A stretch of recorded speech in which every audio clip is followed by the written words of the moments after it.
We have heard the terrifying stories involving fentanyl time and time again, a dangerous and deadly drug, 50 to 100 times stronger than morphine. Well, tonight it has taken another life. This time, a 15-year-old student in California found dead in the girls' bathroom of her high school. Another teen hospitalized after the girls took pills they thought were Percocet. But they were laced instead with fentanyl and apparently came from a dealer at a nearby park, which has since been closed. This case is far from the first, and it certainly will not be the last. Overdose deaths from fentanyl, many accidental poisonings, are not just on the rise. They are sadly and sickening. They are skyrocketing. And these are kids, and do not think that this cannot happen to your family.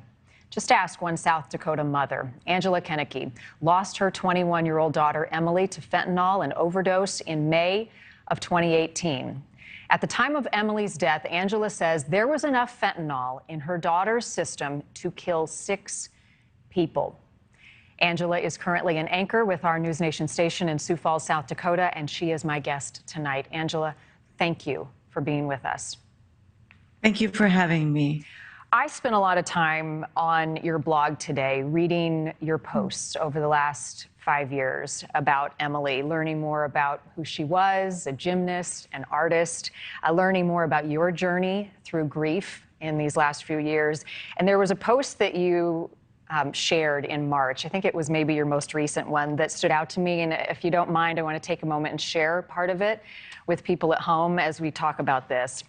You wrote in March, "Today, Emily should be turning 25. Your words, "For the first time since her death, I am angry as hell.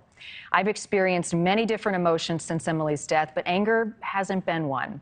There is no reason she shouldn't be here. The fact that overdose deaths are up again is extremely senseless. When Emily died, 192 people were dying of an overdose every day. Now that number has jumped to 290 deaths a day.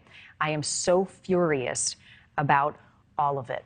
Furious, heartbroken, frustrated, mad as hell. We've got another teenager on our hands who died today from the same thing." Describe your emotions in this moment. You know, it has to stop, Marnie. That's all I can think about is I hear about another death and they're so common. In March, I think the number you just read that I had written was 290. Now it's 299 a day. The latest statistics show 108,000 people in the one-year period, according to the CDC, have died of mostly fentanyl poisoning. Meth overdoses, they're on the rise too, but it's mostly from fentanyl.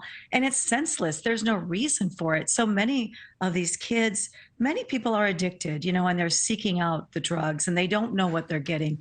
And that was the case with my daughter. We knew something was wrong with her. We were 3 days away from holding an intervention, and we didn't get that chance. We didn't know what she was using, and she didn't know that there was fentanyl in what she was using. But the kids just taking a pill just to try it out. I've interviewed parents now on my podcast.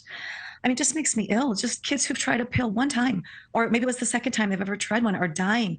And I just feel so compelled to educate as many kids as I can as possible, and parents too, that illegal drugs, it's just playing a game of Russian roulette. We can't have it. We can't tolerate experimentation. We have to teach our kids that the only safe drugs come from a doctor or a pharmacy, come from, a trusted adult, that you cannot experiment. You can't take an illegal drug and you can't take a pill from somebody.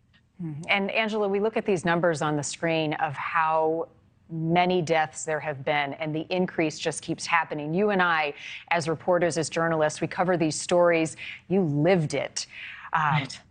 But I think what I said a moment ago stands true, and it's part of your plea tonight, and I want you to elaborate on it, is if you don't think it can happen to your family, you're wrong. I mean, you're absolutely wrong. It has no limitations, no barriers. It can cross any racial, social, economic background. It can impact every one of us. That's exactly what I would say. Ironically, on the day that my daughter died of fentanyl poisoning, I was working on a story on overdoses and Good Samaritan laws, never thinking that my daughter was going to overdose on something. I never thought that was even possible. She was raised right. It doesn't matter how kids were raised. I have so many parents now that I'm in connection with who are in the public eye, who maybe our defense lawyers, police officers, all kinds of people. It really doesn't matter. And there's no boundary in this. And it can be a choice of trying something one time, or it can be addiction. Well, and you brought up something important there, which is a big portion, maybe the most important thing you're doing is trying to shed the stigma around overdose deaths, fentanyl poisoning, and how we categorize it all. Before I run out of time, Angela, there were 4 people facing charges in connection to Emily's death. Do you have an update for us tonight about where things stand in those cases? Yes. So the person who directly sold the heroin laced with fentanyl to my daughter and her boyfriend, and I apologize for the barking in the background. The person who sold to them was also suffered from addiction and actually overdosed in a bathroom in a grocery store the same day that my daughter died, but he lived because he was discovered and got Narcan. He actually went to prison, was sentenced to 10 years, and he's now in a halfway house.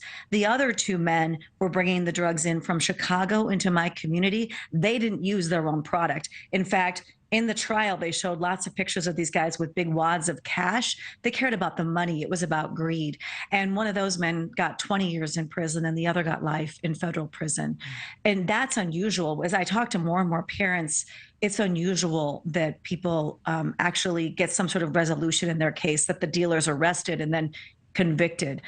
So I guess it doesn't help ease my pain. It doesn't bring my daughter back, but that is what happened in her case. My heart breaks for you. I encourage everybody to check out Emily's Hope online. I'll be sharing a link to your website and all the work that you're doing, Angela, with my social media tonight. Thank you for giving us some time.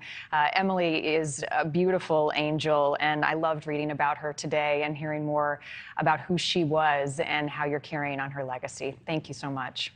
Well, thank you for bringing attention to the problem. Thank you so much. You got it. We'll keep doing it. Thank you for watching. Go to newsnationnow.com to find News Nation on your television provider. And don't forget to click the red subscribe button below to get more of News Nation's fact-driven, unbiased coverage.